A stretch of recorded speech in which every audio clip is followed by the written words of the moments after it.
Come on. Now this backyard is going to get a little bit of Bali infused into it. I've got a space in mind and I'm going to explain to you why I want to do it here. I've got a sunken car space. I came through the double gates where the car used to come in, but there's a double garage out the front, so this could be deleted. The homeowners were thinking about levelling it off and just putting in turf. It's a big open space of lawn, it's a touch of grandeur, but I can still put a lawn in, or they can still put the lawn in later on and the kids can play plenty of sport and have plenty of places to rumble. Why this is an asset is because it's sunken, and sunken gardens and level changes create interest and intimacy in your garden. I replaced these old dated sleeper retaining walls with a new modern product and put some pavers down as the dance floor, and you've got a beautiful intimate little space. I'm not going to put a water feature in even though it's Balinese, I'm going to put in a fire pit. I reckon they're the modern version of the same thing. There's no maintenance with fire pits. When it's out, it's out. And when it's on, well, I like to call it nature's television. You never go and sit next to a water feature and ponder the world's issues, but you do with a fire.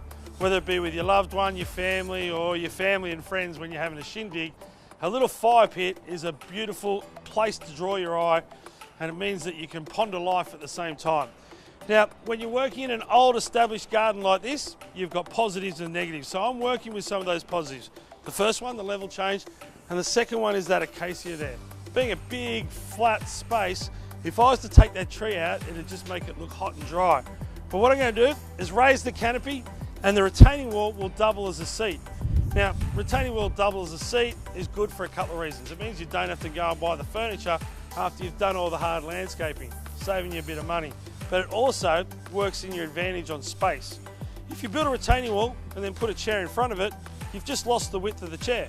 If you build the retaining wall and use it as your seat, you've just gained that width on the retaining wall, meaning that your space ends up being as big as it can possibly be. Now in the floor, I'm going to put a large format paver, 600 by 400, which will just make a small space look as big as possible and less busy because there's less lines. I think we'll delete a lot of this garden bed, and what we take out of it, we can actually incorporate into the back wall.